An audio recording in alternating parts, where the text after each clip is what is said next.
जी, BP बढ़ती है उसका कारक नॉर्मली में आप एक चीज बताएंगे, मुझे उम्मीद है। बोलिए। हाँ, नूपुर जी सर बोल रही थी किडनी आप। एंड हाँ, किडनी एंड हार्ट। ठीक है। वैसे नॉर्मली व्यक्ति हार्ट को ही पकड़ते हैं, किडनी भी इसका वजह है। लेकिन इन दोनों को भी यदि छोड़ दिया जाए, नॉर्मली जो बीपी बढ़ती है हमारी स्ट्रेस से बढ़ती है, तनाव से बढ़ती है। उसके बाद ही इन दोनों ऑर्गनों में प्रॉब्लम आती है, ये बात आपको ध्यान रखना पड़ेगा। हाँ, कभी कभी ऐसा होता जरूर है कि हार्ट में प्रॉब्लम आ गई तो अचानक बीपी बढ़ जाती है, कभी कभी किडनी में दिक्कत आई, और किडनी के भी ऊपर एक लेंस होती है जिसे एड्रिनल कहते हैं, जब उसमें दिक्कतें आती तो बीपी में दिक्कतें आती हैं। तो हमें समझना ये पड़ेगा सबसे पहले, जो ये कारक क्या है।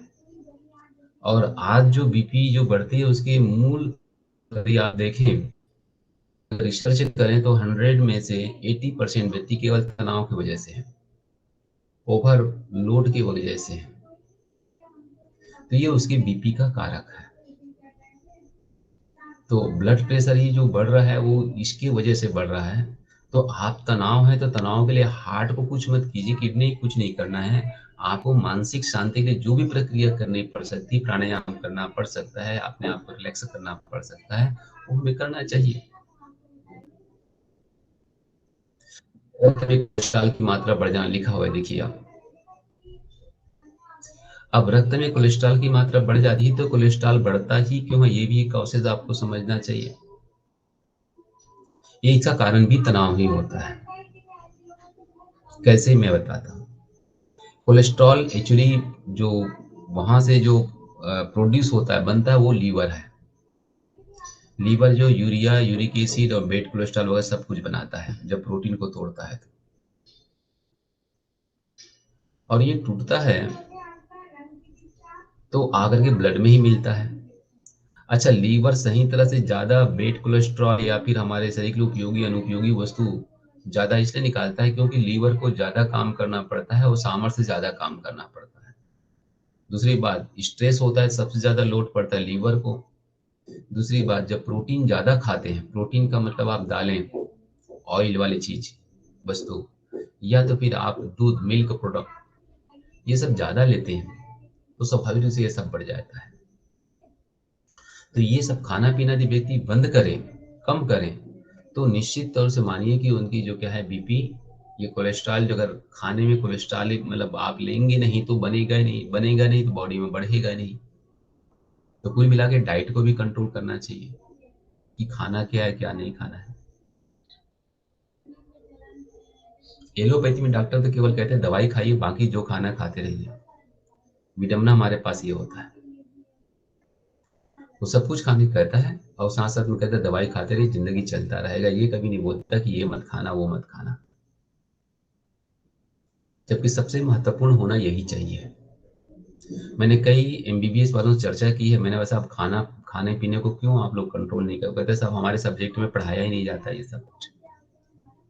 अब सब्जेक्ट में पढ़ाया नहीं जाता, बेचारा जानेगा क्या। उनको तो केवल चीर फाड़ और दवाई, औषधि, मेडिसिन ये सब बताया जाता है, ये प्रॉब्लम हो रही है, ये खिलाना चाहिए, ये प्रॉब्लम। लेकिन उसको मैनेज कैसे करना है, कोई प्रॉब्लम आए ही नहीं, ये उनके सब्जेक्ट में नहीं होता। जबकि हमारा योग, नेचुरोपैथी ये सब कहते हैं प्रिवेंशन बेटर देन क्योर। जो हमारी जो सावधानियां हैं, जो उसके पूर्व की जो ली जाने वाली उनकी जो हमारी प्रिकॉशंस है, वो ज़्यादा बेटर है देन उसकी चिकित्सा करने की अपेक्षा। चिकित्सा तब करनी चाहिए जब शरीर में रोग आ जाए। तो इन बातों का भी ध्यान रखना पड़ेगा और बीपी के इन कारकों को ठीक करने का प्रयास करना चाहिए। तो पहले तो तनाव के लिए यदि योगाभ्यास लिया जाए तो क्या या योग करेंगे बताइए। योग में आसन पहले ले लें। तो जरा आप ही लोग बताएं, एक आसन बताओ जिससे तनाव ठीक होता है, क्योंकि आप लोग योगी भी है, योग भी करते रहते हैं। सभी लोग अपने जरा बताएं कि अगर तनाव ठीक करना है तो कौन से योगाभ्यास, देखो सूक्ष्म व्यायाम तो करना है आपको। सूक्ष्म व्यायाम की महिमा है, बहुत ज्यादा प्रकाश नहीं डालूंगा मैं। हाथ पैरों को मूवमेंट करना, ये सारे चीज एनर्जी ब्लॉकेज खोलने के लिए बहुत जरूरी है, इसको करना कराना चाहिए। दूसरा, कौन से ऐसा आसन है जो आपकी ब्लड प्रेशर हाई है तो हाई ब्लड प्रेशर को, वैसे हाई ब्लड प्रेशर में कौन कौन से आसन करना चाहिए बताइए। हाँ सर, थोड़े से रिलैक्सेशन आसन हम करवा सकते हैं, जिसमें जैसे मकरासन हो सकता, हम मकरासन हो सकता है, हमारा शवासन हो सकता है, और कुछ बैक बेंडिंग के आसन हो सकते हैं, जैसे कि उष्ट्रासन हो गया, और अर्ध उष्ट्रासन हो गया, और भुजंगासन हो गया। वो भी आराम आराम से सर, होल्डिंग करते हुए धीरे धीरे। ठीक है। सामान्य करोत्रकम में तो कहा जाता है कि हाई बीपी वालों को ज़्यादा कोई आसन नहीं देना चाहिए, केवल शवासन जो रिलैक्सेटिव पोज है, जो रेस्ट करने वाले पोज है उसके सिवाय कुछ नहीं देना चाहिए। लेकिन मैं इसके फेवर में बहुत ज़्यादा नहीं हूँ। ठीक है, दैट्स ऑल। आप कहते हैं कि भाई हाई बीपी वालों को कुछ नहीं तो क्या व्यक्ति बस सोता ही रहेगा क्या? कोई ऐसे मैकेनिज्म हमारे पास होनी चाहिए। पहले बीपी का तो कारण समझना चाहिए, बीपी का है क्या। यदि तनाव में व्यक्ति तो तनाव को दूर करने के लिए कोई ऐसा तकनीक तो अपनाई जानी चाहिए।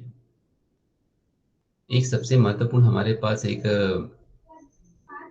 तो शवासन तो ठीक है, मकरासन भी ठीक है, बाल सुलभ आसन जो होता है वो भी रिलैक्सेटिव पोज है, इसको भी दे सकते हैं। पहले व्यक्ति को तो शवासन ये सब में पहले रिलैक्स कराना चाहिए।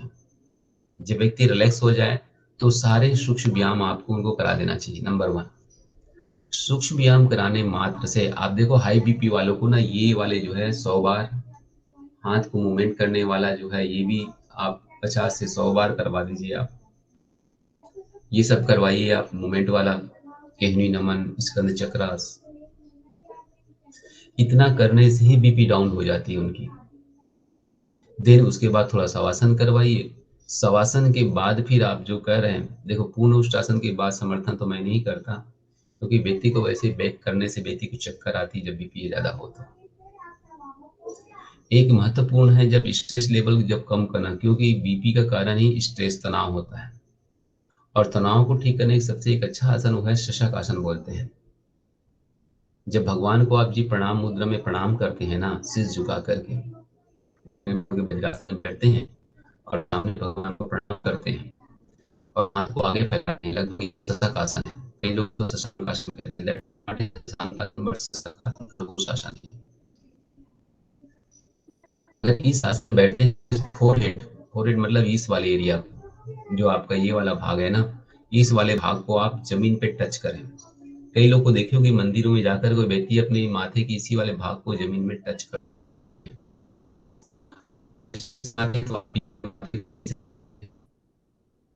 तो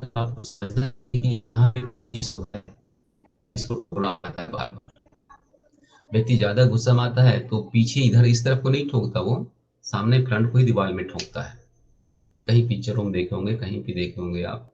या ज्यादा गुस्सा आता है तो आप अपने माथा यहीं ठोकते हैं ना कि पीछे से ठोकते हैं। वाई, इसका मतलब हमारी फोरहेड में एक ऐसा महत्वपूर्ण बिंदु है, महत्वपूर्ण स्थान है, जिसको ठोकने मात्र से, दबाव देने मात्र से हमारी ब्रेन को में क्या होती है, उसे रिलैक्स हो जाती है। ब्रेन में ऊर्जा बिल्कुल संतुलित होना शुरू हो जाती है। आत्मा के साथ मंदिर में जब जाके आप माथा टेकते हैं ना शशक आसन में, और थोड़ा 2-3 बार उसका हल्का दबाव देते हैं, तो देखना आपका मस्तिष्क बिल्कुल शांत होना शुरू हो जाता है। इसका साइंटिफिक तकनीक ये है, एक तो आप सामने झुकने से आपके मस्तिष्क में ब्लड की पर्याप्त मात्रा, संतुलित मात्रा में ब्लड का सर्कुलेशन होना शुरू हो जाता है। दूसरी बात ये, जो हमारी पॉइंट्स पर्टिकुलर फोरहेड की जो पॉइंट्स अगर दबता है, दबने से हमारे ब्रेन में क्या है, एक तरह से संतुलित, मतलब जो कहे चाहिए सम स्थिति प्राप्त होती है, संतुलन प्राप्त होती है। वो हमारे बीपी को नियंत्रित करता है, संतुलित करता है, तनाव को बैलेंस में करता है। नहीं तो आप ट्राई करके देख लीजिए, डेली ठोक के देख लीजिए इसको। नीचे जमीन में थोड़ा थोड़ा ठोकना, ज्यादा मत ठोकना, फट ना जाए। धीरे ठोक के देखिए, आपको एकदम बिल्कुल शांत पीस मालूम पड़ता है। तो ये तो आप ये शशक आसन भी दे सकते हैं, इसमें कोई दिक्कत नहीं, नो डाउट। और वैसे अगर आप मकर आसन में लेटते हैं पेट के बल और ऐसे करते हैं तो भी है, लेकिन शशक आसन में थोड़ा सा कंडीशन ऊपर अप हो जाता है।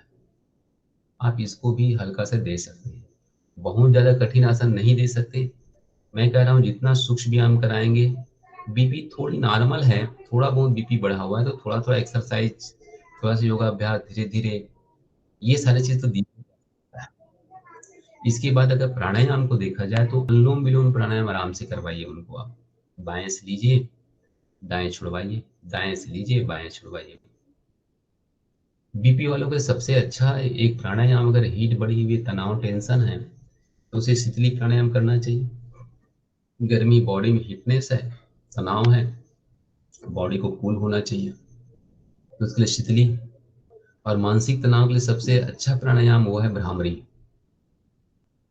या उद्गीत कहते हैं, ओम चैंटिंग जो है। और भ्रामरी और ओम चैंटिंग लगभग एक सा होता है, क्योंकि उसमें ओम अगर म ही गुंजायमान होता है, और भ्रामरी प्राणायाम में भी हम म को ही गुंजाय करते हैं। तो दोनों को भी आप चूज कर सकते हैं, दोनों को कर सकते हैं। लंबे समय तक करने से आपके मस्तिष्क शांत हो जाता है, बीपी डाउन होने लग जाता है। तो साथियों, कहने का तात्पर्य मेरा है कि इन सबको करने से बीपी को नियंत्रित किया जा सकता है, संतुलित किया जा सकता है। दूसरी बात, व्यक्ति खुद ही जानता है कि वो बीपी बढ़ क्यों रहा है। हर एक पेशेंट जानता है मेरे बीपी का कारक क्या है। उनकी वो स्ट्रेस, उनके घर की वो समस्या, वो प्रॉब्लम्स है जिसका वो समाधान खुद नहीं कर सकता। वो बेचारा फंसा होता है, वो चाहे लाख कोशिश करता है फिर भी निकल नहीं पाता। तो हर सहयोग आपको करना पड़ता है, कोश होता है उसी में एडजस्ट करता है। तो उस एडजस्ट को आप कैसे ज़्यादा अच्छी तरह से एडजस्टमेंट करने में सहयोग दे सकते हैं, योग के माध्यम से, अन्य माध्यम से, ये देखना पड़ेगा। चलिए, इसी में यदि आपको षटकर्म देखा जाए तो षटकर्म में क्या दे सकते हैं, इसमें बताइए। षटकर्म में कुछ दे सकते हैं आप लोग? हेलो, षटकर्म में कुछ दे सकते हैं? जो हमारे पास नेति, धोती, वस्ती, नवली, त्राटक, कपालभाति, ये सब होती है, इसमें से कुछ दे सकते हैं क्या? नेति तो दिया जा सकता है, जल नेति करवाइए ना यस आप। सर। ज्यादा नमक मत डालिए, हल्का रहे नमक जो है, तो नमक डालिए हल्का सा। और रबड़ नीति कराइए, ज़्यादा दिक्कत ना हो, उनको सहज क्रम में कर सके तो। इन दोनों करने से मस्तिष्क बिल्कुल शांत होता है। चलिए, ये दोनों उसी के लिए बना ही उसी के लिए है, मेंटल पीस के लिए। आप नीति कराएंगे तो सहज क्रम में होता है, ठीक होने लग जाता है। तो नीति से भी बेनिफिट मिलता है, लाभ मिलता है। बाकी धोती, अच्छा एक चीज़ और भी है इसमें, एक चीज़ और, हाई बीपी वालों को यदि बस्ती दे दिया जाए, एनीमा, पेट साफ करने से भी बीपी नॉर्मल आ जाती है। अगर कॉन्स्टिपेशन लंबे समय तक बना हुआ है ना, अगर पेट साफ कर दिया जाए, क्योंकि योग में इसे वस्ती कहते हैं, और उसी को नेचुरोपैथी में क्या कहते हैं, एनीमा कहते हैं हम लोग। तो वस्ती की क्रिया यदि करा दिया जाए, उसको मल पेट से साफ कर दिया, तो भी बीपी नॉर्मल आ जाती है। तो हमें बहुत सारे टेक्निक है, उस टेक्निक को अपनाएंगे तो व्यक्ति की बीपी नॉर्मल हो जाता है। व्यक्ति नहीं कर पा रहा है तो कुछ आप सहयोग करेंगे इस प्रकार की तकनीक से, तो ठीक होता हुआ चला जाता है। चलिए, यदि नेचुरोपैथी में देखा जाए, बहुत सारे पैथी अलग अलग है ना, तो नेचुरोपैथी में क्या तकनीक अपनाएंगे बताइए। नेचुरोपैथी में बहुत सारे तकनीक है। एक तो सहज क्रम का हूँ, सबसे पहले तो मिट्टी पट्टी आपको देना ही होता है नाभि से नीचे पेड़ू वाले भाग में। क्यों देते हैं पेड़ू वाले भाग में मिट्टी, पता है आपको? क्योंकि वहां पे मल होता है। और नेचुरोपैथी का सबसे पहला ही कंसेप्ट है, शारीरिक रोग का कारण कौन सा है, कॉन्स्टिपेशन, कब्ज ही है। तो सबसे पहले अटैक करते हैं कॉन्स्टिपेशन पे।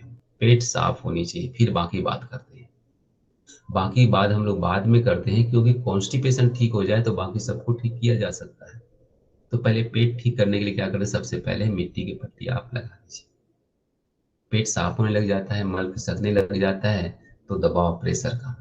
अच्छा, एक चीज और समझिए, आंत और मात, एक कहावत सुने हैं, आंत भारी तो मात भारी, और मात भारी तो आंत भारी।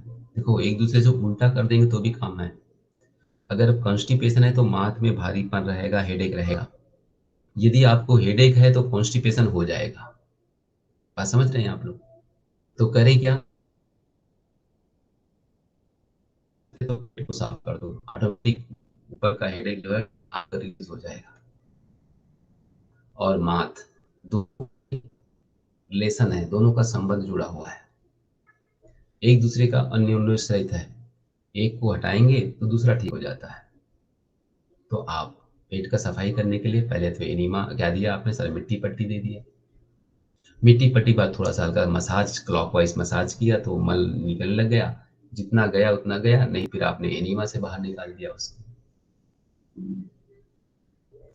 नेचुरोपैथी में जो आपका बीपी नॉर्मल करने के सबसे अच्छा और आसान तरीका, क्या हो सकता है? पैर में गर्म स्नान देते हैं, पता है आप लोग को? टब छोटी सी मतलब वो होती है, आप चाहे तो घर में जो आपका पास वो होता है ना बाल्टी, उसमें गुनगुना पानी करके ना पैर में डुबा कर रख दीजिए आप।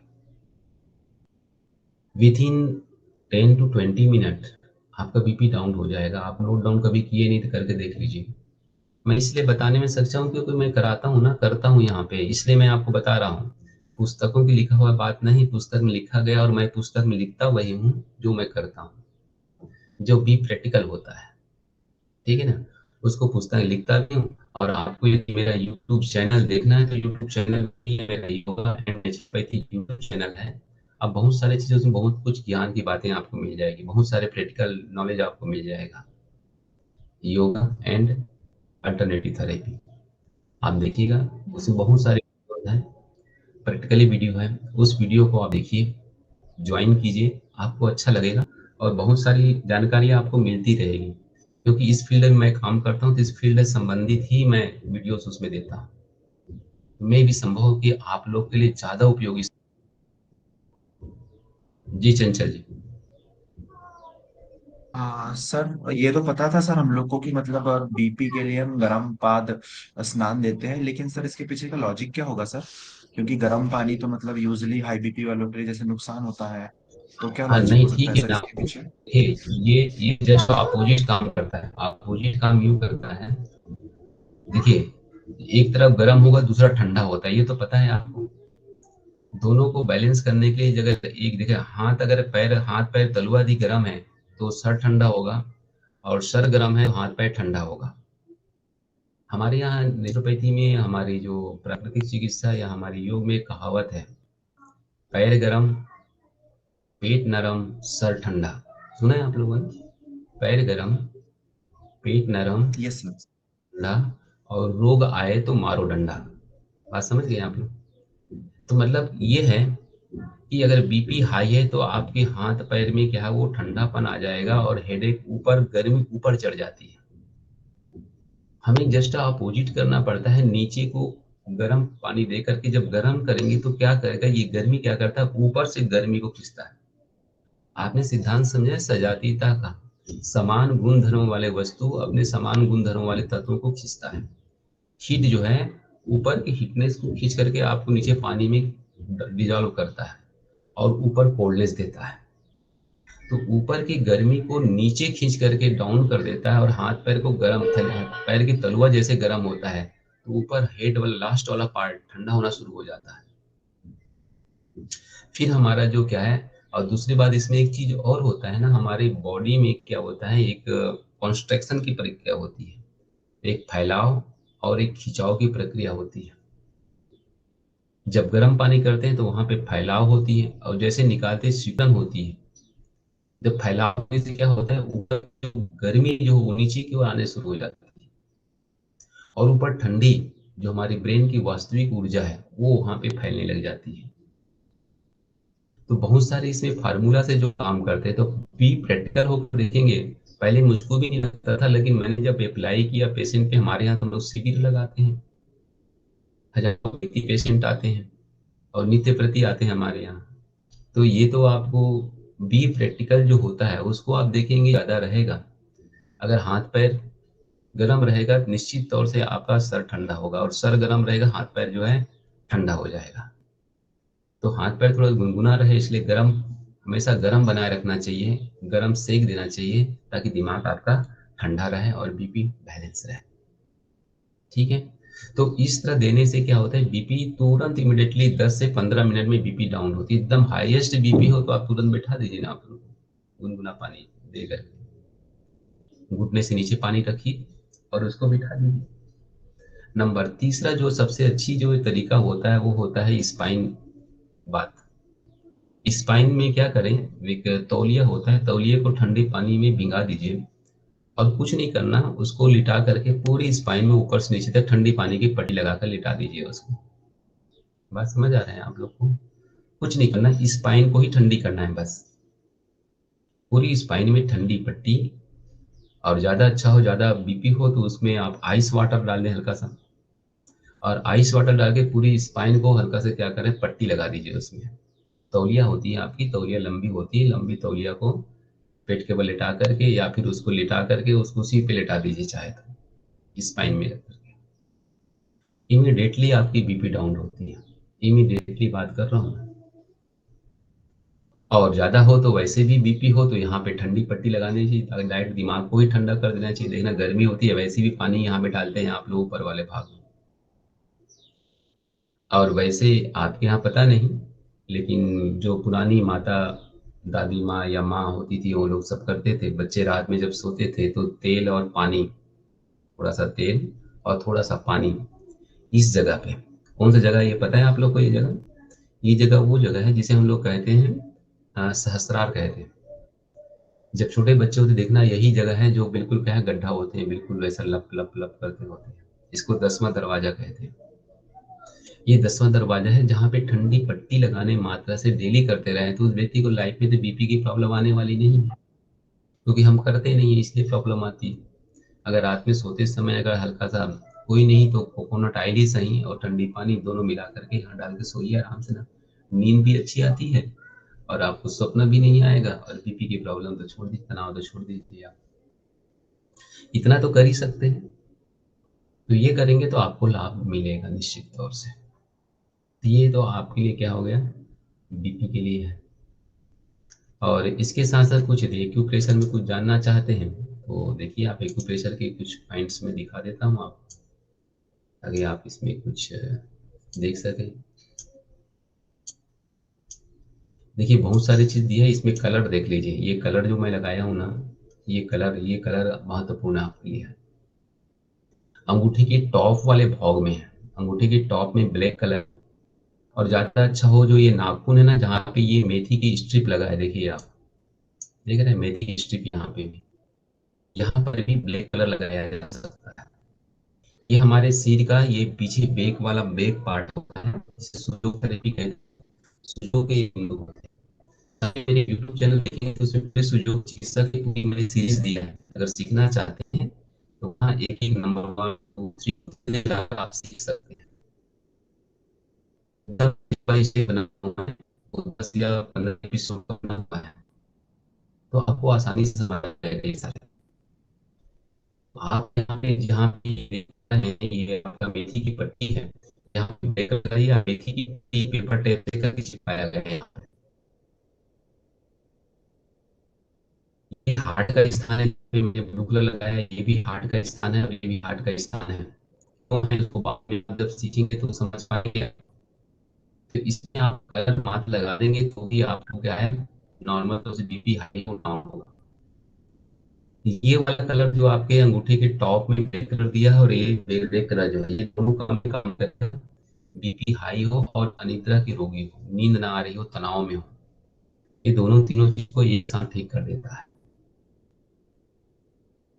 तो इस तरह से आप कलर थेरेपी भी यूज कर सकते हैं, या ज्यादा कुछ नहीं तो इस जगह को पेन उठाइए और पेन लगाकर थोड़ा सा आप,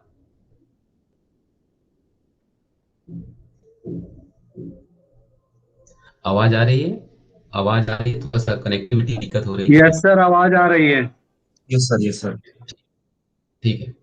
तो मैं ये कह रहा था कि ये आपका जो है कलर कलर थेरेपी भी आप कर सकते हैं और साथ साथ अंगूठे की इस वाले पार्ट का थोड़ा सा मसाज कर सकते हैं, हल्का सा मालिश। पेन से, सिंपल पेन निकालिए, पेन रख करके इस जो नाखून के पीछे वाले भाग ने इसको थोड़ा सा मसाज करते रहेंगे तो भी आपको लाभ मिलता है। एक तो हो गया हाई बीपी। अब दूसरा देखना लो बीपी को, तो टाइम को भी ध्यान रखना पड़ेगा। लो बीपी क्यों होता है और लो बीपी के काजेस इसको भी हम लोग देख लेते हैं। ये नींद रक्तचाप, तो नींद रक्तचाप हमारे पास है, तो नींद रक्तचाप क्यों होता है, क्या कॉजेज है? तो सामान्य जो तौर से अगर नींद रक्तचाप कहते हैं, ये 120 180 से अधिक कम होता है, या मान लिया इसका 100 में आ जाता है और 80 अगर मान लीजिए 60 में या और उससे कम हो जाए, तो इसको हम लोग क्या करेंगे, इसको हम लोग उसको करते हैं। थोड़ा सा नेटवर्क की शायद इधर हल्की सी प्रॉब्लम हो रही है, लेकिन मेरे ख्याल से आप तक आवाज आ रही तो आप सुनते रहिए। कभी थोड़ी सी हो तो थोड़ा बैठे रहिएगा, क्योंकि मैं देख रहा हूँ कि नेटवर्क में थोड़ी सी दिक्कतें आ रही है। ठीक है, तो इस लक्षण होते हैं, वो लक्षण को देखिए। लो बीपी है, लो बीपी के लक्षण हैं, इसमें है चक्कर आना, हाथ पैरों में झुंझुनाहट, बीपी डाउन होती है, शरीर ठंडा पड़ना, घबराहट। वैसे भी देखिए हाथ पैर की हथेली जब ठंडी होती है तो आप तुरंत हाथ पैर को क्या है घिसने लग जाते हैं। वैसा हाथ पैर घिसे ने बीपी डाउन होगी तो बेचारा कोमा में चला जाएगा। अत्यधिक थकान लगना, आलस्य, व्यक्ति कुछ काम करने की इच्छा, थका थका शरीर लगता है। बेहोशी आना, खड़ा होने पर आंखों के सामने अंधेरा छाना, ये भी लो बीपी के सिम्टम है। ठंडा पसीना आना, थोड़ा सा भी शारीरिक श्रम करने पे थकावट हो जाना, ये सारे लक्षण जो है आपका, ये लो बीपी का है। अब इसके कारण क्या है, इन कारणों को जानना ज्यादा जरूरी है। कारणों में दिया गया है यकृत का ठीक से कार्य ना करना, लीवर, यकृत का मीन्स होता है लीवर। और लीवर ठीक से काम क्यों नहीं करता, इसके बहुत सारे कॉजेज मैंने बताया। नंबर वन तो स्ट्रेस ही होता है, तनाव ही होता है। व्यक्ति लंबे समय तक तनाव में बीपी हाई देकर उसके बाद भी बीपी डाउन चली जाती है, एक कारण हो सकता है। पाचन क्रिया ठीक न होने के कारण मानसिक तनाव, देखिए यहाँ पे डाइजेशन प्रॉब्लम होती तो भी बीपी डाउन चली जाती है। कम खाना, भोजन संतुलित न होना, अर्थात जिस प्रकार के भोजन शरीर की डिमांड है, संतुलित डाइट नहीं मिला तो भी क्या है, बीपी डाउन हो जाती है। रक्त में लोहा फास्फोरस की कमी, कहते हैं आयरन, और अगर फास्फोरस कम है तो भी, तो इसके लिए बहुत सिंपल है, आयरन बहुत सारे हरी साग सब्जियों में मिल जाती है, फास्फोरस बहुत जगह मिल जाते हैं, इसको हमें खाना चाहिए। और आजकल तो बहुत सिंपल सी चीजें हैं, आप कुछ नहीं तो यूट्यूब में जाइए और आप उसमें टाइप कर दीजिए, आपको वैसे ही सारे डाइट आपको सामने आ जाता है। तो आज का जो जमाना, तो आपको बड़े ही फास्ट जमाने में हम लोग रह रहे हैं, इसलिए ज्यादा सोचने की आवश्यकता नहीं, हरी सब्जी खाइए, इन सभी की मात्रा से दवाई खाने की आवश्यकता है। लंबे समय से रोग रहने पर, जैसे क्षय रोग मतलब आपका टीबी, टाइफाइड, खून की कमी एवं एनीमिया रोग, ये ऐसे रोग हैं जो इम्यूनिटी संबंधित है हमारे। अगर ये लंबे समय तक चल रहा है तो इम्यूनिटी का कारण बीपी डाउन हो जाता है। और लास्ट दिया है गर्भावस्था में पौष्टिक आहार ना लेना, इससे भी बीपी व्यक्ति का डाउन हो जाता है। चलो ये सारे चीज तो है ही हमारे पास, इन सब के सिवाय इसमें एक चीज यहाँ पे भूल भूल गए हैं इसमें। अगर किडनी कहीं तक डैमेज होता है, किडनी में प्रॉब्लम आती है तो भी बीपी डाउन हो जाता है, ध्यान रखिएगा। अक्सर किडनी की जो प्रॉब्लम्स आती है तो बीपी डाउन होता है। जैसे कभी कभी होता है ना, बीपी फ्लक्चुएट करता है, मतलब बढ़ता घटता रहता है। फ्लक्चुएंस का मतलब होता है अप एंड डाउन। जो अप एंड डाउन होता है, तो अप एंड डाउन होने से प्रॉब्लम क्रिएट हो जाती है। तो कम ज़्यादा होता है, तो कम ज़्यादा होने से क्या होती है, उसके कारक किडनी होती है, और उसके ऊपर लगा हुआ एक एड्रिनल ग्लैंड्स होता है ना, एड्रिनल ग्लैंड्स इसका कारक बनता है। तो उसको ठीक करने से, सुचारू रूप से कार्य कराने से हमारी प्रॉब्लम सॉल्व हो जाती है। तो मेनली कहने का मतलब जो मुख्य कारक है, उस मुख्य कारक को आपको समझना होगा कौन सा है। क्योंकि मेरे पास जब कोई भी आता है पेशेंट, तो मैं तो पहले उसकी डायग्नोसिस देखता हूँ, और हम लोग उसके फिंगर को टच करके, हमारे पास एलोपैथी का सहारा जरूर लेते हैं, लेकिन फर्स्ट में नहीं। जब हमें लगा कि नहीं साहब, इनको लगता है कुछ चीज क्रिटिकल लग रहा है, तो हमें इसको एक टेस्ट करवा लेना चाहिए। जो मैं सोच रहा हूँ वही है या नहीं, अपनी बात को सिद्ध करने के लिए हम लोग मेडिकल टेस्ट कराते हैं। अन्यथा आंख देख करके, जीभ देख करके, नाखून देख करके, बहुत सारे और तकनीक है, उन तकनीकों से क्या है, उसकी डायग्नोसिस पहले कर लिया जाता है। तो ये तो है आपका लो बीपी। तो लो बीपी के लिए यदि योगाभ्यास दिया जाए तो कौन कौन सी योगाभ्यास होगा भाई? हाई बीपी में तो ये योगासन मना था। अब लो बीपी के लिए सारे एक्सरसाइज आप दे सकते हैं आराम से, क्योंकि जितना अधिक गत्यात्मक एक्सरसाइज देंगे उसको, गति वाला खान पान तो पहले उसको करना पड़ेगा, गर्म चीज खिलाना पिलाना पड़ेगा। बीपी डाउन हो पहले तो हीट होने चाहिए, बॉडी को भी हीट कीजिए, खाना पीना भी गर्म चीज उन्हें खिलाइए पिलाइए, ताकि बीपी थोड़ा सा बढ़े। ठंडा चीज उसको वर्जित कर दीजिए, diet is the most important है इसके लिए। तो क्या करें इनको, एक तो नंबर वन क्या करें उसको, महत्वपूर्ण है गर्म चीज का सेवन कराना शुरू। अब इसमें आसनों में यदि देना चाहे तो सब सूर्य नमस्कार कराइए। मान लीजिए आपका साहब उसको इतना वीक हो गया कि सूर्य नमस्कार नहीं कर सकता, सूर्य व्यायाम थोड़ा करवा लीजिए पहले। खाना पीना बदलेगा, चेंज होगा, थोड़ा गर्म चीज होगी। तो अगर मान लीजिए शुरू में आसन ना कर सके तो शुरू में प्राणायाम करवा दीजिए। अगर प्राणायाम ना कर सके तो क्या करना चाहिए, देखिए बहुत सिंपल सा है। योग में हमारा ना दो नोस्टल है, लेफ्ट और राइट। बहुत कमाल का चीज है, ध्यान रखना। कुछ भी ना करे व्यक्ति, ईश्वर को बदल दीजिए बस आप। बीपी हाई है मान लीजिए, पहले नोट कर लो, बीपी हाई वाला है तो हाई वाले बीपी को राइट करवट लेटने को कह दीजिए उसको। जब भी सोए तो दायां करवट लेके सोए, बीपी ऑटोमेटिक डाउन होना शुरू हो जाएगा। बहुत सिंपल सा टेक्निक, एक टेक्निक। कुछ भी ना करे, आलसी प्राणी है, वो आलस्य में जीवन व्यतीत करता है, साहब मुझे आसन वगैरह कुछ भी नहीं करना है, लेटना है तो लेटे रहो, चलो तो कहो कि दायां करवट लेटो, तो बीपी डाउन हो जाएगी। अगर बीपी लो है तो उन्हें बोलिए कि बायां करवट लेटे रहिए। आप जब भी लेटना है तो आप बायां करवट लेटिए, रात में सो रहे तो भी बायां करवट, जब नींद खुल जाए फिर भी बायां करवट आ जाइए आप। लो बीपी वाले का बीपी बढ़ेगा पक्का, 101% बात कर रहा हूं मैं। आप मेरी बात नोट कर लीजिए। आप कहेंगे कौन से ऐसी जादू हो जाएगा जो बढ़ जाएगा। जादू परमात्मा ने हमारे इस नाक को बनाकर किया है।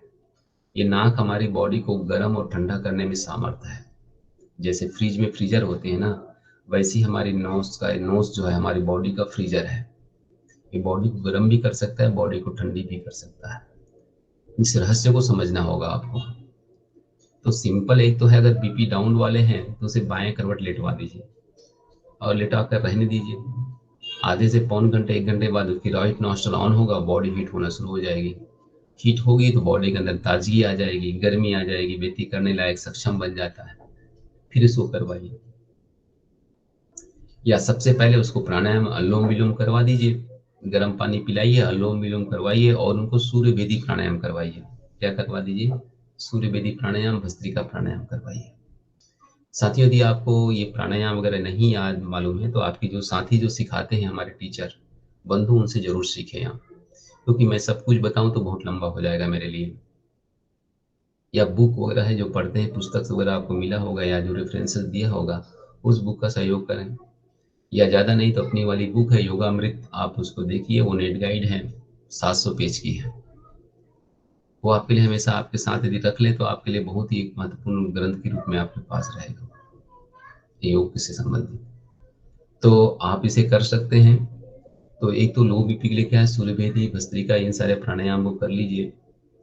और इसके साथ साथ फिर आसनों में जो भी आसन, आप गत्यात्मक आसन है, कोई भी आसन गति में दे सकते हैं इनको। गति में जो भी आसन है, ध्रुव हलासन कर सकते हैं, शशांक भुजंगासन दे सकते हैं, या ज्यादा नहीं तो कुछ कुछ एक्सरसाइज, छोटे छोटे योगाभ्यास आपको जो लगता है वो कर सकता है खड़े होकर, बैठ करके। ताड़ासन, तिर्यक ताड़ासन, कटी चक्रासन, ठीक है ना, इन सारे वक्रासन, इन सारे आसनों को दे सकते हैं जो सहज क्रम व्यक्ति जितना कर सकता है। इससे बीपी व्यक्ति का बढ़ने लग जाता है। वैसे बीपी के लिए तो सीधा खान पान और थोड़ा सा एक्सरसाइज ही काफी होता है बढ़ाने के लिए। और इसके साथ साथ यदि किडनी से संबंधित कोई प्रॉब्लम है, यूरिन से संबंधित प्रॉब्लम, उसकी बात देखो, जब भी बीपी कम होना तो उनको पूछिए कि बीपी में, यूरिन में दिक्कत तो नहीं आ रही है आपको। साथियों इसलिए मैं बता रहा हूँ, मैं एक अनुभव की बात बताता हूँ। जब बीपी डाउन होगा बॉडी ठंडी होगी, और बॉडी ठंडी होगी तो बॉडी को ठंडी करने के लिए किडनी जिम्मेदार होता है, कोल्ड। तो निश्चित तौर किडनी को इफेक्ट पड़ेगा, यूरिनेशन बार बार होगा उसको। ठंडी के मौसम में देखना पेशाब बार बार होती है। तो एक तो गुनगुना पानी उनको पिलाइए नंबर वन। दूसरे, किडनी से संबंधित एक्सरसाइज दीजिए, वक्रासन दीजिए, उष्ट्रासन दीजिए, ऐसे आसन दीजिए जो किडनी पे ज्यादा इफेक्ट डालता है। तो उससे संबंधित अगर योगाभ्यास देंगे तो वो जल्दी ठीक होगा, एक्सरसाइज भी होगा, उसको ऊर्जा भी मिलेगी, एनर्जी मिलेगी। वैसे ही गुनगुना पानी वैसे ही पिला रहे हैं उसको आप। तो ये सारे चीज देने से क्या है साथियों, व्यक्ति ठीक होता हुआ चला जाता है। लो बीपी से बीपी बढ़ने लगता है, लेकिन उन्हें तब तक बढ़ाइए जब तक बैलेंस हो जाए। बैलेंस होने के बाद नॉर्मल वे में योगाभ्यास करते रहें। देखिए, कोई भी योगाभ्यास लॉन्ग टाइम लॉन्ग लाइफ नहीं करना चाहिए, आपको पता है ना। यदि मान लीजिए आपने लो बीपी से शुरू किया अनुलोम विलोम और कौन सा सूर्य वेदी प्राणायाम, और आप ठीक हो गए, आपने कहा अरे यार क्या कमाल की चीज है, कुछ नहीं, सिंपल हमने सूर्य वेदी प्राणायाम किया, हमारे बीपी नॉर्मल से सामान्य आ गया। अब सामान्य तो आ गया, ठीक है, फिर भी आप कर रहे हैं, करते जा रहे हैं, पर 5 मिनट था उसको 10 मिनट कर दिया, उसको 15 मिनट कर दिया, 15 मिनट ही करते जा रहे हैं। भाई जहां तक लाइफ मैनेज हो गया वहां पे इन प्राणायाम को क्या है, मात्रा कम करना चाहिए और बीपी का चेक करते रहना चाहिए। अगर वैसे नहीं किया, केवल आंख बंद करके करते रहे, तो कल के दिन क्या होगा आपका, अब बीपी डाउन थी ना, बीपी बढ़ने लग जाएगा आपका। इसलिए ये सारे कुछ योगाभ्यास ऐसे हैं जिसको पर्टिकुलर जब तक प्रॉब्लम है तभी तक करना होता है, उसके बाद फिर उसको कम कर देना पड़ता है, धीरे करके छोड़ना पड़ता है। Yoga is a way of life, योग जो है जीवन जीने की कला है। जीवन अगर सुव्यवस्थित हो जाए तो उसके बाद इसकी आवश्यकता नहीं होती। सिस्टमेटिक जीवन जीना शुरू कर दीजिए, उसके बाद भी सूर्यवेदी प्राणायाम करेंगे तो प्रॉब्लम क्रिएट होगी पक्का आपको, ये आपको ध्यान रखना है।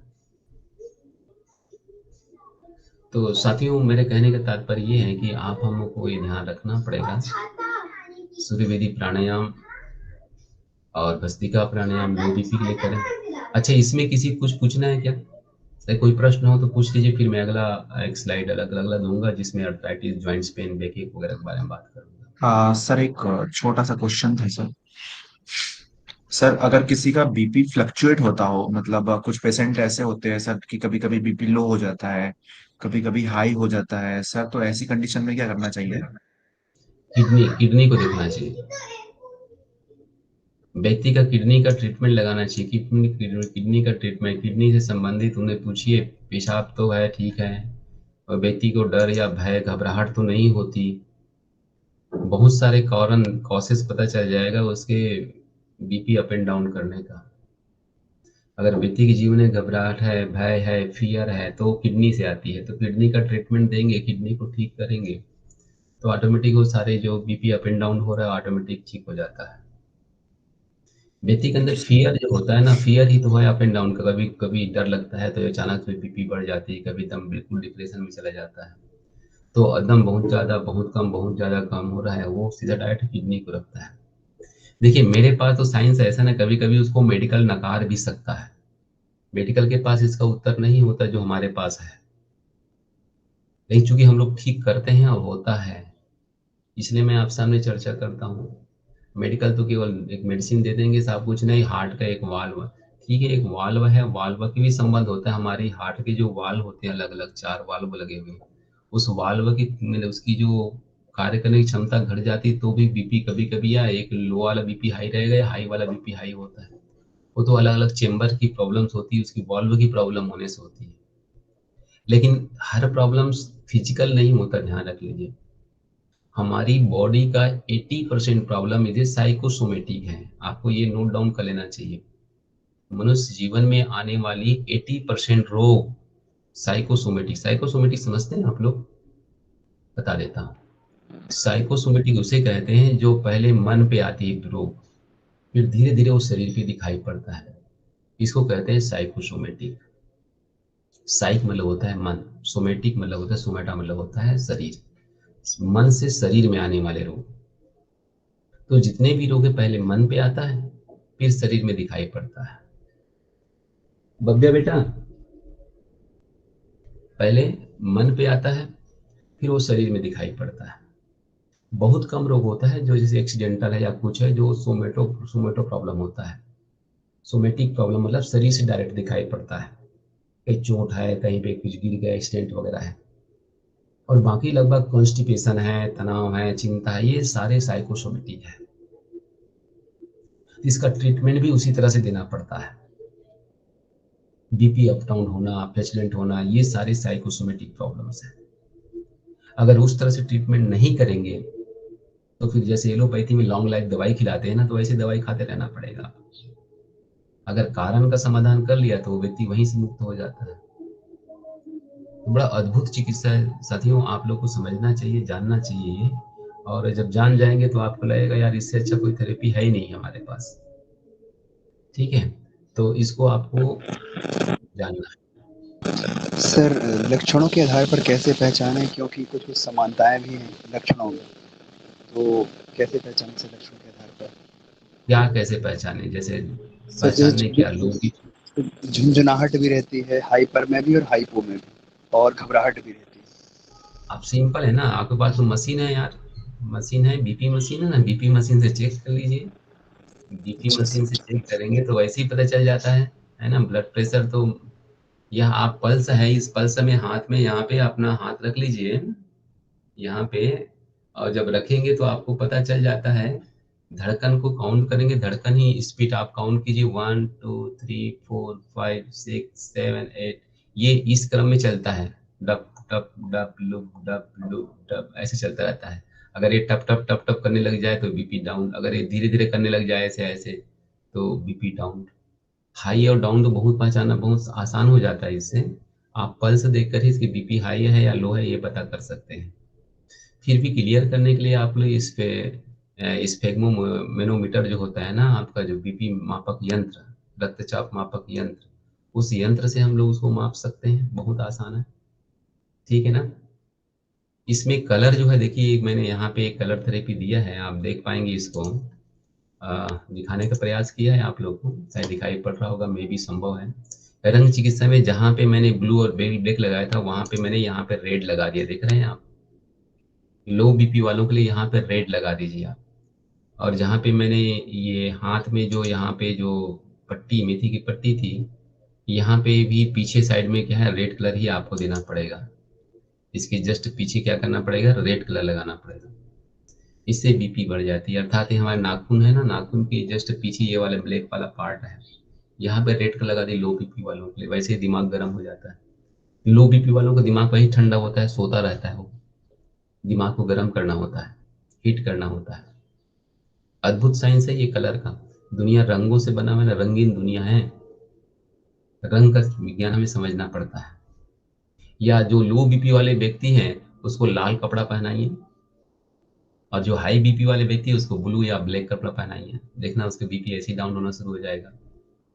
आप कहीं कपड़ा पहनने से होगा, यस, आप जो कुछ कर रहे हैं ना वो सब आपके जीवन को प्रभावित करता है। इसलिए परमात्मा ने देखो ऊपर काला काला काला रंग लगा दिया, समझ रहे हैं, ये बाल जो है काला रखा क्यों है। ब्लैक का मतलब ही ठंडा होता है, और दिमाग को ठंडा रखने परमात्मा ने पहले ही बाल लगा दिया है ताकि दिमाग ठंडा रहे। अन्यथा वहां लाल कलर लगा दी होती ना, यहाँ पे ब्लैक लगाया गया है। क्योंकि हमारे ठंडी ज्यादा होती है इसलिए ब्लैक है, और जहाँ ज्यादा ठंडी होती है वहां उसके पास व्हाइट कर देते हैं बाल को, ताकि उसको ज्यादा ठंडी ना लगे। देखें विदेशियों के बाल जो काले नहीं होते वो व्हाइट में हो जाता है। मतलब नेचर ने तो बड़ा सोच समझ के तैयार किया है ना। अन्यथा उनका भी तो बाल, भाई इंसान तो वो भी है, उनका तो ब्लैक होना चाहिए, व्हाइट का है। व्हाइट इसलिए कर दिया है ताकि उनको ज्यादा ठंडी ना लगे, दिमाग ज्यादा ठंडा ना हो जाए, इसलिए उसको व्हाइट कर दिया। अद्भुत है ना साइंस। तो इसलिए आपका ब्लैक है तो उस ब्लैक को आप ध्यान रखिए और ब्लैक लगाइए, तो आप ठंडी रहेंगे। और अगर ठंडी हो गई है तो आप गर्म कर दी, हीट कर दीजिए तो बीपी बढ़ जाएगी आपका। और किसी को कुछ पूछना हो, अगला चलो मैं अगला डिजीज ले लूँ, क्योंकि आधा घंटे का समय मेरे पास है, अगला डिजीज को खींचने में मुझे टाइम लगेगा। जी, किसी को कुछ नहीं पूछना है। सर जी, जैसे कि अगर किसी के अंदर पागलपन का वो रहता है कि बेकी बेकी बात करना, तो इसके लिए कौन सा करना चाहिए उस पर? अब ऐसा है सर सुनील जी, जो जी भाई। पागलपन है, अब कैसे पागलपन है ये तो देखना पड़ेगा ना। अब पागलपन कई प्रकार के होते हैं, लोगों का है। अब किस कारण से उसके अंदर ऐसा बहके बहके से बात करते हैं, कभी कभी व्यक्ति का दिमाग गर्म होता है ना तो व्यक्ति वैसे ही बहके बहके बात करते हैं। जी जी ये सर। सारे ये सारे तो डायग्नोसिस का पार्ट है। उम्र क्या है, किस उम्र के व्यक्ति है, कितने समय से ये प्रॉब्लम उनको है, ये सब देख करके, और उसके बीपी ब्लड प्रेशर वगैरह उनकी सारी स्थिति को जब मेजर किया जाता है तब निर्णय लिया जाता है इस व्यक्ति वास्तविकता में रियल में पागल है, उसके दिमाग में कुछ खराबी आ गई है। और वैसे दिमाग में खराबी क्या होगा, दिमाग में यही टेंशन तनाव कुछ तो होता है ना, खराब होने का मतलब तो एक ही होता है, या जिंदगी में कोई ऐसा उतार चढ़ाव होता है जो व्यक्ति मैनेज नहीं कर पाता, फिर वो द्वंद में फंस जाता है, उसी को पागलपन बोलते हैं। जी सर। ये सबको मैनेज तो किया जा सकता है, लेकिन ऐसे नहीं। अब मुझे पूछेंगे तो ऐसे बताने में अक्षम हूँ, क्योंकि पागलपन वो व्यक्ति ज़्यादा एग्रेसिव हो रहा है, ज़्यादा ही तोड़ फोड़ करने वाला, ज़्यादा चीखता चिल्लाता है, इसका ना दिमाग गर्म है उसका। तो सिंपल है, ठंडा लगा दीजिए ना। मैंने कहा यहाँ ब्लैक कलर लगाइए, यहाँ पर पीछे वाले में, मतलब हमेशा दिमाग गर्म है, मतलब बीपी हाई है उसका। उसको एक नंबर मैंने कहा इस मस्तिष्क के पीछे वाले भाग, अंगूठे के पीछे वाले भाग में ब्लैक कलर लगा दीजिए आप। और नेचुरोपैथी में यदि आपको फूड बाथ देना है तो गर्म फूड बाथ दे दीजिए, दिमाग ठंडी हो जाएगी उसकी। ऊपर ठंडी पट्टी लगा दीजिए ऊपर में, क्या दिक्कत है। लेकिन वो व्यक्ति जो पागल है वो वैसे भी वो सब करने नहीं देगा। वो पागल, आपका पागलपन वो अपने आप में करने नहीं देगा वो, ठीक है नहीं। बोले तुम क्या पागलपन कर रहे हो बोल देगा आपको। तो ये समझना पड़ेगा, और तभी उसको ट्रीटमेंट संभव है ना। जी सर। अगला हम लोग देखते हैं अर्थराइटिस, जॉइंट्स पेन को देखते हैं हम लोग, और फिर उसके अकॉर्डिंग कुछ आगे हम लोग कुछ और कर पाएंगे।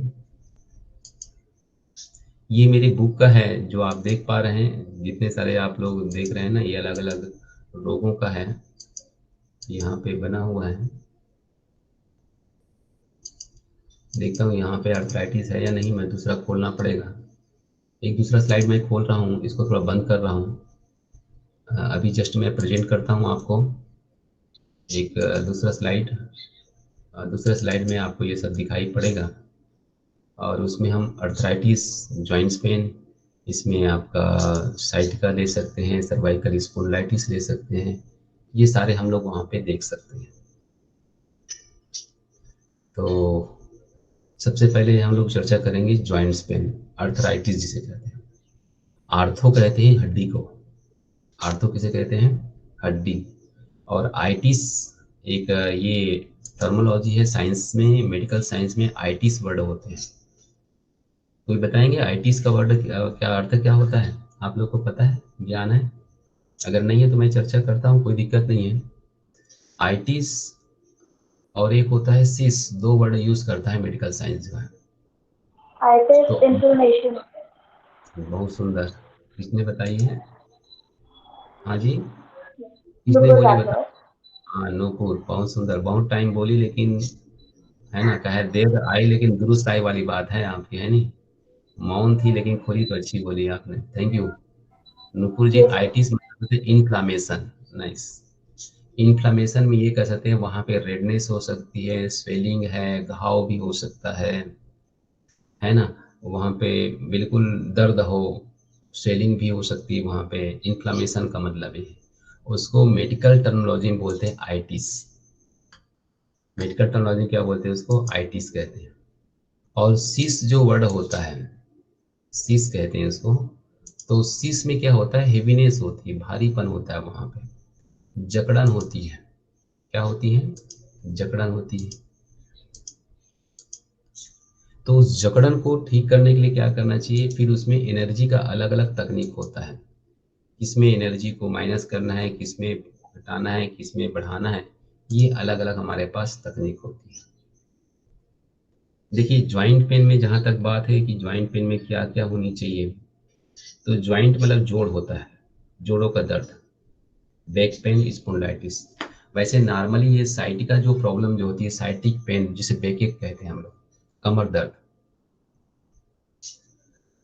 जोड़ों का दर्द होता क्यों है, लोग को पहले ये समझ जाना चाहिए। कई कॉज, कई वजह होता है, लेकिन मैंने जब इसमें बहुत सारे शोध, रिसर्च, अनुसंधान किया ना, मुझे एक चीज, एक आर्गन दिखाई पड़ा, जिस आर्गन का हमेशा मैं ट्रीटमेंट करता हूँ, शायद मेडिकल साइंस उसके बारे में बोलता भी नहीं है। हमारे जितने भी ज्वाइंट है ना, जोड़ है, मैंने अभी बताया था, आर्थो मतलब हड्डी और आइटिस मतलब होता है इन्फ्लामेशन। हड्डियों के बीच जब इन्फ्लामेशन होते हैं, दैट इज ए अर्थराइटिस। जलन, सूजन, स्वेलिंग वगैरह जोड़ों में होती है, दैट इज ए अर्थराइटिस उसे कहते हैं। और ये कमर में भी दो हड्डियों के बीच में जब इन्फ्लामेशन या फिर कहीं दर्द होती है, वो भी सिम्टम है। अर्थराइटिस तो नहीं कहेंगे, लेकिन उसको अलग अलग नाम से जानते हैं। कहीं पे नसें दब रही तो साइटिका कहते हैं, कहीं बैक पेन, कमर दर्द कह देते हैं, कहीं कुछ और कहते हैं। तो मेडिकल में अलग अलग टर्मिनोलॉजी यूज है अलग अलग प्रॉब्लम के लिए। तो यहाँ पे जो ज्वाइंट्स पेन है, हमारा जोड़ों का दर्द है, ये होता क्यों है इसको पहले समझ लीजिए आप। क्यों ज्वाइंट्स पेन आता है? पहले बात तो ये समझ लीजिए कि ज्वाइंट, मैंने कहा था पहले कहा था कि 80% प्रॉब्लम, 80 क्या मैं तो 90 तक भी कह देता हूँ, हमारी साइकोसोमेटिक है। जोड़ों का दर्द होता कब है व्यक्ति को? तो अगर साइकोसोमेटिक कहेंगे, जब व्यक्ति की इच्छा पूरी नहीं होती, उसकी मन के अंदर की इच्छाएं दबी रह जाती है, अतृप्ति की भाव जो होती है वो उसके ज्वाइंट्स पेन का कारक बनता है। फिर व्यक्ति के अंदर में क्या है, खीज होती है, तनाव होता है, और इस खीज और तनाव से व्यक्ति के अंदर क्या है, लीवर डैमेज होना शुरू हो जाता है। जब लीवर डैमेज होता है ना, तो फिर वहां से यूरिक एसिड फॉर्मेट होता है और वो जोड़ों में जमने लग जाता है। मतलब देखो कहाँ था उसकी जड़ और कहाँ से कहाँ पे फिजिकल बॉडी पार्ट में आ जाता है। होता तो बनता तो फिजिकल में ही है, लेकिन बनता है वो, पैदा होता है वो क्या है, आपका हमारी जो है मेंटल लेवल पे होता है। देखना, यदि किसी माता पिता के बच्चा उसका बात ना माने तो उस माता पिता के पहले घुटनों में दर्द शुरू हो जाता है। जरा देख लो आप अपने आसपास, या आप खुद ही आप माता पिता हो तो आप खुद अपना देखो। लगता है बच्चे को हमने इसीलिए पाला था क्या?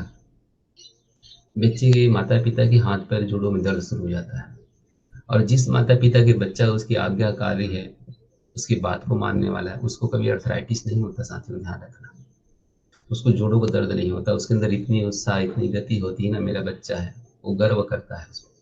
और जो गर्व होता है ना, तो उस व्यक्ति के अंदर में उसका लीवर स्ट्रांगनेस हो जाती है। बड़ी साइंस है, इस साइंस को हमें समझना पड़ेगा, तो कहीं जाकर हम भी स्वस्थ रहेंगे, समाज को भी स्वस्थ रख सकते हैं। या तो बहुत सारी इच्छाएं मत पालिए, इच्छाएं उतनी पालिए जिसकी पूर्ति हो सके। इच्छाएं जब टूटती है तो बहुत सारे प्रॉब्लम्स क्रिएट हो जाती है। देखना, जब कोई चीज नहीं मिलता, व्यक्ति अपने हाथ का कंधे ऐसे ढीला करके चलता है। कार्टून देखा है आप लोगों ने ना? जोड़ों में दर्द शुरू हो जाता है। ये सारे प्रॉब्लम्स क्रिएट कहाँ से होती है? ये हमारी विचार और भावनाओं से होती है। तो एक तरह से देखें, जो अर्थराइटिस है उसका मूल कारक दो बॉडी ऑर्गन्स आता है। कौन कौन सा हो गया? फिजिकली दृष्टिकोण से देखें तो बॉडी ऑर्गन्स है। चाहे हड्डियों में कहीं पे भी प्रॉब्लम हो, चाहे नोट डाउन कर ले, पहले तो उसका लीवर है। क्या है? लीवर। क्यों लीवर है? क्योंकि अर्थराइटिस जब होता है ना, तो यूरिया, यूरिक एसिड और आरए फैक्टर बढ़ता है।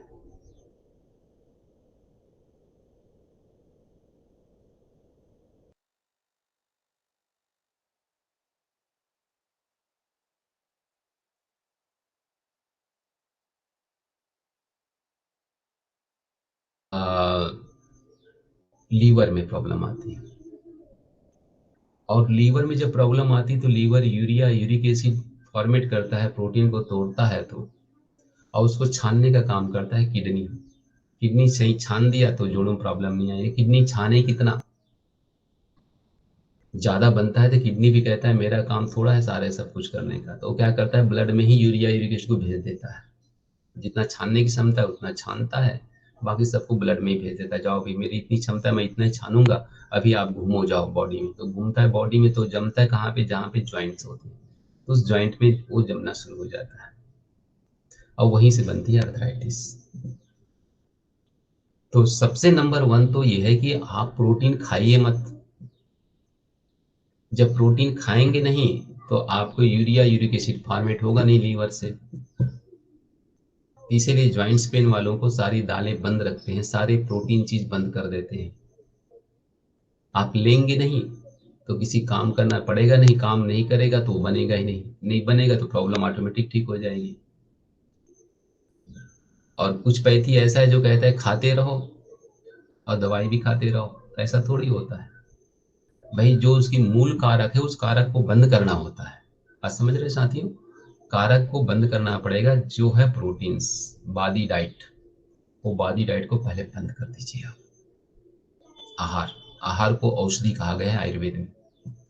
तो आहार जो औषधि है, तो उसमें क्या दिए, बादी डाइट को पहले तो बंद कर दीजिए सारे प्रोटीन्स वगैरह ऑयली चीज को बंद कर दीजिए, लीवर सही तरह स्ट्रांग हो जाएगा, फिर वो क्या है कोलेस्ट्रॉल नहीं बनाएगा, यूरिया एसिड का फॉर्मेशन कम करेगा, और जितना करेगा उतने किडनी फिल्टर कर देगा उसको, प्रॉब्लम सॉल्व।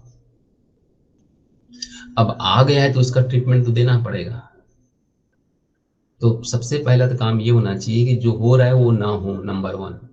उसके बाद जो हो गया उसको निकालने का प्रयास करना चाहिए।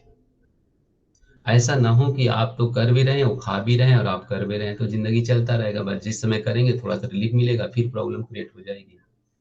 लॉन्ग लाइफ ठीक होने का तरीका ये है, पहले तो विचारों में परिवर्तन, दूसरा आहार विहार में परिवर्तन, और तीसरा फिर योगा अभ्यास एक्सरसाइज। तीसरा नंबर पे है ये सारे। तो ये आपको ध्यान रखना पड़ेगा। नंबर तीसरा एक कॉसेज और देख लीजिए, ठीक है, इनका यदि मान लीजिए ये सब खान पान बंद कर दिया, फिर भी जोड़ों में दर्द होता है, आवाज आती है, कट पिट की आवाज, सुना है कभी आप, उठते बैठते आवाज आती है। इसके लिए हमारी बॉडी का एक महत्वपूर्ण बॉडी ऑर्गन जो जिम्मेदार होता है, उसको कहते हैं हम लोग स्प्लीन, प्लीहा। मेडिकल साइंस कहते हैं कि स्प्लीन का काम क्या है अभी तक नहीं बता पाया, थोड़ा सा बताते हैं, कहते हैं WBC का कब्रगाह है, और ये क्या करता है, कुछ मात्रा में ब्लड निर्माण करता है, लेकिन ये वास्तविकता में सत्य नहीं है, केवल वो जितना देखा है उन्होंने उतना ही बता दिया। ये सूक्ष्म तौर से बहुत ज्यादा काम करता है, इसका काम पूरी बॉडी ऑर्गन्स की ग्रिपिंग पावर है, उसको पकड़ के रखता है, ज्वाइंट को जोड़ के रखता है। अगर इसको सही तरह संतुलित कर दिया जाए तो बॉडी स्वस्थ होता चला जाता है। और मैं ऐसा ही नहीं कर रहा हूँ, मैं तो ट्रीटमेंट करता हूँ ना, और लोगों की प्रॉब्लम सॉल्व कर देता हूँ, तब मैं बता रहा हूँ कि ये इसी ऑर्गन से ही सारे ज्वाइंट्स की प्रॉब्लम ठीक हो जाती है। हम लोग कहते क्या है, जहाँ प्रॉब्लम है वहां ठीक करने का प्रयास करते हैं। इसका मतलब एक तो जड़ होता है, दूसरा फ्रूट होता है। आप उसकी जड़ का ट्रीटमेंट करते हैं या उसकी पत्तियों को या उसकी शाखाओं को काटते हैं, शाखाओं काटेंगे दोबारा निकल आएगा, जड़ को समाप्त करेंगे हमेशा के लिए गायब हो जाता है। ट्रीटमेंट वहां से होती है, पहले कॉसेस समझना पड़ते है हर एक चीज का। साथियों देखिए यहाँ पे साइटिका है, साइटिका में होता क्या है, साइटिका नाम इसलिए पड़ा क्योंकि यहाँ पे है साइटिक नर्व है, साइटिक नर्व बोलते हैं, जो ब्रेन से आने वाली जो नर्व है ना, हमारे मस्तिष्क से। ये देखिए यहाँ पे, अब मैं यहाँ पे जूम कर दिया हूँ, ध्यान देख पाएंगे, यहाँ पे हमारी स्पाइन है, स्पाइन में ये स्पाइनल कॉर्ड में क्या है, ये रीढ़ की हड्डी है, नॉर्मली L4 L5। हमारी स्पाइन में 33 हड्डी पता है, वर्टिब्रास है, 7 जो है सर्वाइकल में है, और 12 कितना है हमारे थोरेसिक में है, और थोड़े से कितना, 12 5 हमारे लंबर में है, ठीक है ना। तो इस प्रकार की ये 33 है, 33। तो इसमें जो L4 L5 और L5 और S1, इसमें नॉर्मली प्रॉब्लम आती है, नसें दबती है। देख पा रहे हैं यहाँ पे ये ब्लू कलर का, ये जो ब्लू कलर का देख पा रहे हैं यहाँ ब्लू कलर का ये नसें निकली, ये साइटिक नर्व ही है। ये दबती यहाँ पे, जहाँ कमर वाले भाग को देखिएगा, वो कमर वाले भाग में जहाँ पे है, वो कमर वाले भाग पे क्या है, वो नसें दबने लगती है, दो हड्डियों के बीच गैपिंग कम होता है। और ये प्रॉब्लम कब होती है, जब या सामर्थ्य से ज्यादा वजन उठाते हैं ना, तो वो दब जाती है, क्योंकि वहां पे क्या होती है, दो हड्डियों के बीच में डिस्क होती है, जो कार्टिलेज से बनी होती है, जिसे फ्लूइड से भरी होती है, वो फ्लूइड क्या होती है, निकल जाती है या दब जाती है। डॉक्टरों के पास नॉर्मली मेडिकल साइंस में इसका नो ट्रीटमेंट, केवल ऑपरेशन होता है या फिर कुछ मसल्स टोन करने वाले कुछ इंजेक्शन लगा देते हैं। मैं बता रहा हूँ आपको, क्योंकि मैं 20 वर्ष से यही काम कर रहा हूँ। तो मेडिकल साइंस वाले कहते हैं थोड़ा बहुत कमर दर्द, आप पेन किलर दवाई खा लो, थोड़ा जिंदगी आराम चलो, ज्यादा मेहनत मत करो। तो व्यक्ति के पास इसका नो ट्रीटमेंट है, कमर में साइटिका पेन हो जाए, देखो साइटिका पेन को किसी एलोपैथी वाले ने ठीक किया बताओ। अगर वो कहता है नहीं साहब ज्यादा बढ़ गया, चल नहीं पा रहे, ऑपरेशन करवा लो। ऑपरेशन कितना सक्सेस है आप सब जानते हैं, ठीक हो गया ठीक हो गया, नहीं बेचारा जिंदगी भर बैठा रहेगा। और तो लेने का देना होता है। लेकिन मैं बता रहा हूँ हमारे पास ऐसी थेरेपी है जिसके माध्यम से वो चाहे पूरा बैठ गया हो तो भी धीरे धीरे करके, उसको टाइम लग सकता है तो इसको ठीक किया जा सकता है। बॉडी उसको रीजनरेट करता है, लेकिन धीरे धीरे करता है, रेस्ट करना पड़ता है। थेरेपी लेनी पड़ती है। तो जो तकनीक उस तकनीक के माध्यम से इसको ठीक किया जाता है। तो साथियों, कहने का मतलब मेरा तात्पर्य ये है, इसको ठीक किया जा सकता है। इसके कारक कौन कौन से देखिए, मैंने कहा ये साइटिक तो है ही है, साइटिका तो है ही है। इसके कौन कौन से कारण होते हैं, इन लक्षणों को देखिए। इसे पैर में दर्द, पैर को मोड़ने परेशानी, कमर के निचले हिस्से में दर्द, बहुत सारे लोग इससे परिचित हैं आप लोग। जकड़न, लंगड़ाकर रात्रि में पीड़ा का बढ़ जाना, खांसने छींकने में क्या है पीड़ा होना, ये सारे नितंब, कटी, उरु, जंघा, पैरों का अमसा वेदना या चुभने की पीड़ा होना, ये सारे यहाँ पे क्या है दर्द शुरू हो जाती है। यहाँ पे देख लीजिए, ये जो फोटोग्राफ आपको दिखा रहा है, यहाँ पे देखो ये टीयरिंग हो रही है ना, यहाँ से निकल करके इसको नस को दबा रही है। देखो यहाँ पे ये जब नसें दबती है ना, तो यही नसें जो ये निकल रही है यहाँ पे, फिर वो दर्द क्रिएट कर देता है, पेन क्रिएट कर देता है यहाँ पे। इसकी वजह से ये प्रॉब्लम आती है। तो साथियों, आपको ध्यान रखना पड़ेगा, ये दर्द जो होता है इसकी वजह है। इसकी अगर स्पेसिंग थोड़ा सा बढ़ा दिया जाए और इसको वापस कर दिया जाए तो ये प्रॉब्लम सॉल्व हो जाती है। योग में तकनीक है इसका, हमारे एक्यूप्रेशर और बहुत सारे थेरेपी जो होलिस्टिक हीलिंग सिस्टम है, इसमें बहुत सारे इसकी तकनीक दिया गया है जिसमें हम ठीक करते हैं। बबिया बेटा, भोजन ले आए, भोजन ले आओ, मैं 10:30 बजे बाहर जाऊंगा गाड़ी से। हाँ जी, भोजन ले आओ, चाहो तो मैं 10-10:30 बजे गाड़ी से बाहर जाऊंगा वो अपना वो बनाने के लिए। अरे मैं जाऊंगा जल्दी जल्दी, क्लास से ना तो ले आओ ना। हाँ हाँ,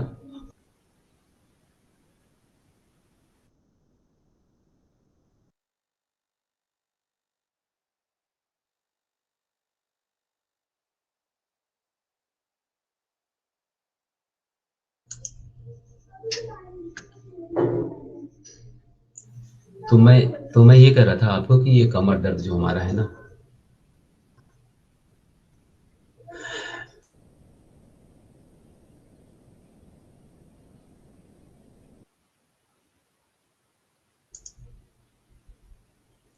इसके कारण देख लीजिए कौन कौन से कारण है, इसके कारक कौन कौन से हैं।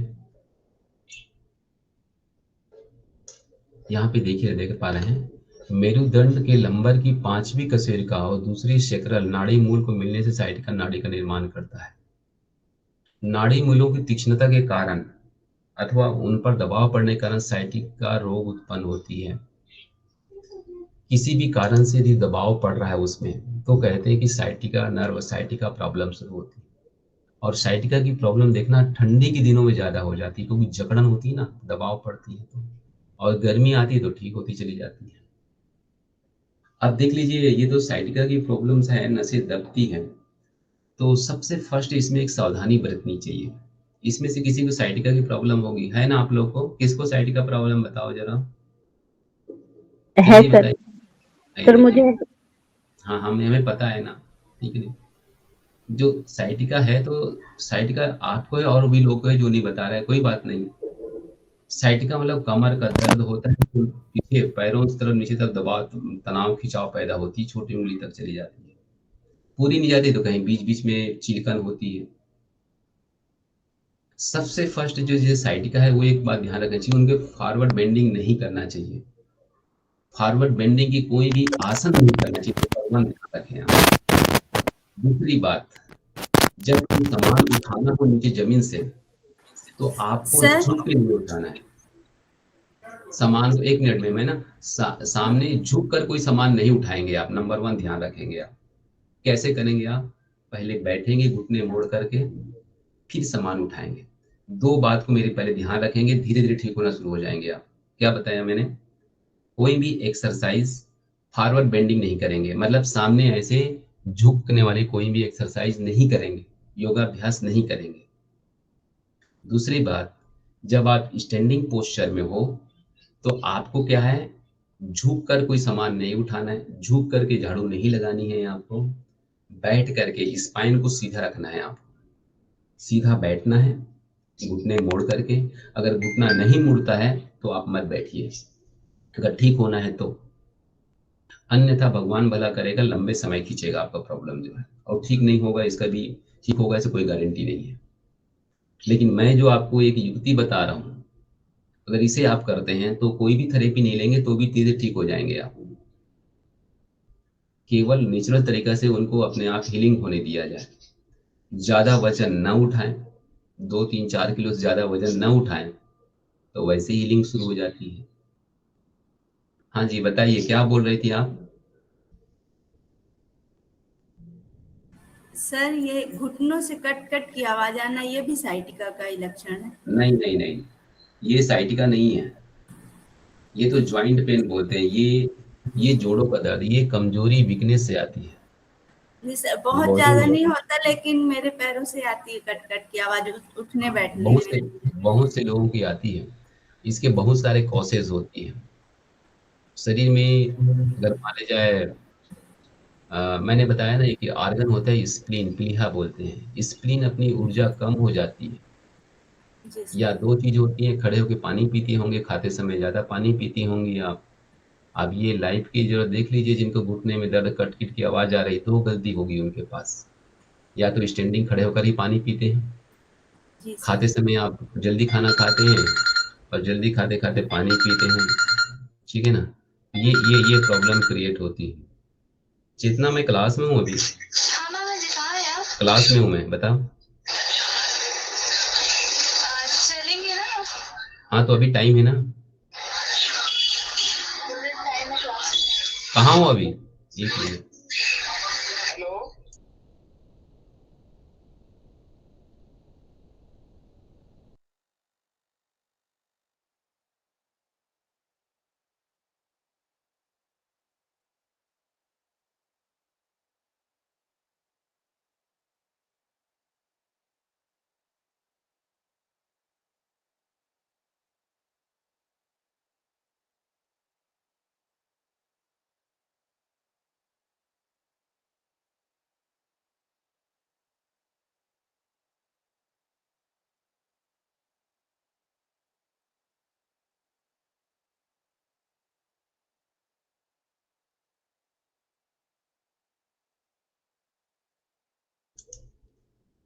जी, तो ये आपके क्या है, वो आपका स्प्लीन से संबंधित प्रॉब्लम्स होती है।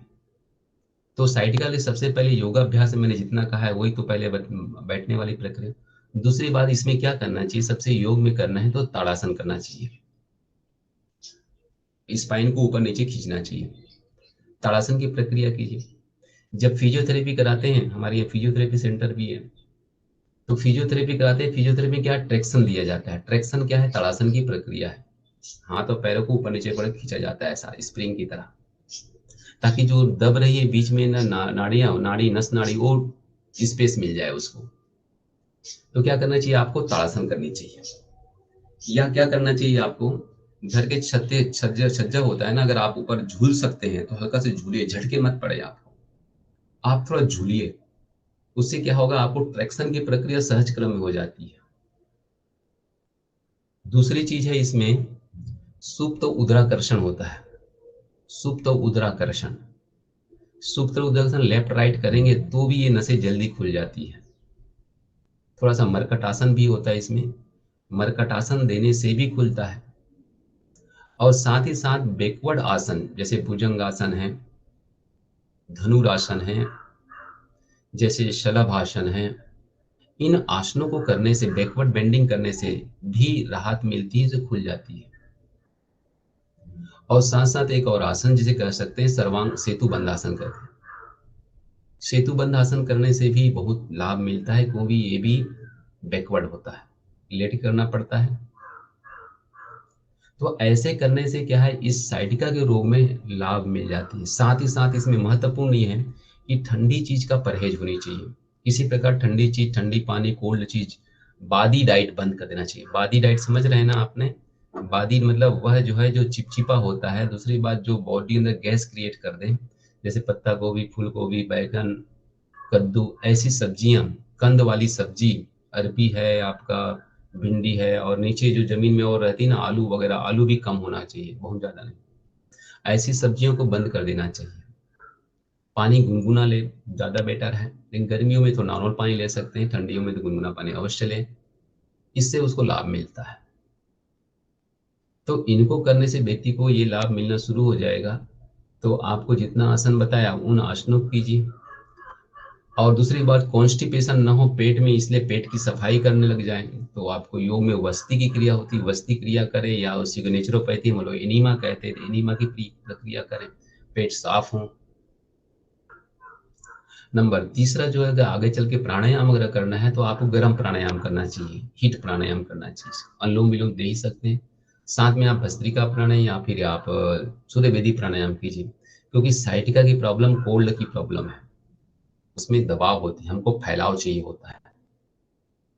और तभी ये बहुत सटीक से, बहुत ही सुंदर सा आपको तरीका है कि ठंडियों में इसकी प्रॉब्लम बढ़ती है। जैसे ठंड लगेगी ना, बदली का मौसम होगा, ये प्रॉब्लम पैर को बढ़ जाता है। तो आपको जब हीट अप चाहिए तो बॉडी को हीट कर दीजिए ना। वैसे सिकाई, पानी गरम गरम सिकाई भी कमर में दिया जाता है, इससे भी राहत मिल जाती है। बशर्ते ये तब राहत तभी मिलती है जब आप जो है सामने न झुके। अगर एक सप्ताह का ट्रीटमेंट लिया, एक दिन झुक गया तो बराबर हो जाएगा, फिर वहीं पे पहुंच जाएंगे आप। इसलिए आपको झुकना नहीं है, ये आप सावधानी बरतें, आप भी और जब किसी करा रहे हो तो भी। हम सामने वाले व्यक्ति को डायरेक्ट एक शब्द बोलते हैं, सामने झुकना है तो मेरे पास ट्रीटमेंट मत लो, अगर नहीं झुकना है गारंटी से तो भी मेरे पास ट्रीटमेंट कराओ। तो आप भी अगर ऐसा कर सकते हैं तो ठीक है, नहीं तो फिर आप जिंदगी चल रही, चलनी दीजिए, जब तक चलती तब तक। तो ये सावधानी आपको बरतनी चाहिए, ठीक है ना। तो एक तो हो गया ये साइटिका। अब साइटिका में यदि आप चले जाइए किसमें, नेचुरोपैथी में चले जाइए, तो नेचुरोपैथी में क्या क्या कर सकते हैं। देखो नेचुरोपैथी में भाई एक तो है मट्टी की पट्टी देना ही पड़ता है। तो मट्टी पट्टी ऐसा ना हो कि एकदम ठंडी हो ना हो, तो उसे गुनगुना पानी डाल के बना दिया जाए, हल्का गुनगुना हो। गुनगुना पट्टी भी बनते हैं मिट्टी की, जो ठंडी पानी से बनाते हैं उसे गुनगुना पानी से कर लीजिए, तो गुनगुना पानी से भी बनाया जा सकता है, तो उसको आप लगा दीजिए। दूसरी बात, गरम कटी स्नान दे दीजिए उसको, गुनगुना, थोड़ा बॉडी टेम्परेचर से ज़्यादा हो तो भी उसको राहत मिलती है। स्टीम बाथ से उसको लाभ मिलता है, स्टीम बाथ दे दीजिए उसको तो भी उसे सहयोग हो जाता है। मसाज है, हल्का हल्का मसाज भी अच्छा लगता है, तो बैक का हल्का मसाज हो तो मसाज से काम चल जाता है। इन सारी प्रक्रियाओं करने से भी उसको राहत मिलती है। तो इनको हम क्या है, नेचुरोपैथी के माध्यम से इसको हम लोग कर सकते हैं।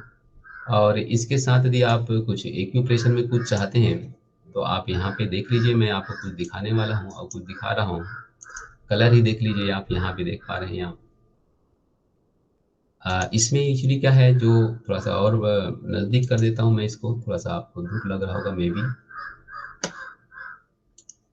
देख पा रहे हैं आप।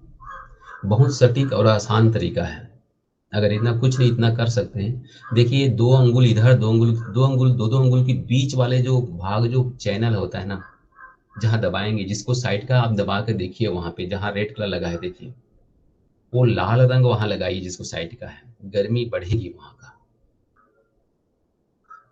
और वहीं पर भी देखो दूसरे नीचे के पैर में देखिए, नीचे के पैर में 4 या 5 मटर के दाने, चने के दाने रखा गया है, उसको पेपर टेप में रख के वहीं चिपका दीजिए गड्ढे में। 2 हड्डियों के बीच जो गड्ढा है ना, चैनल बना हुआ है, चैनल में दबाइए।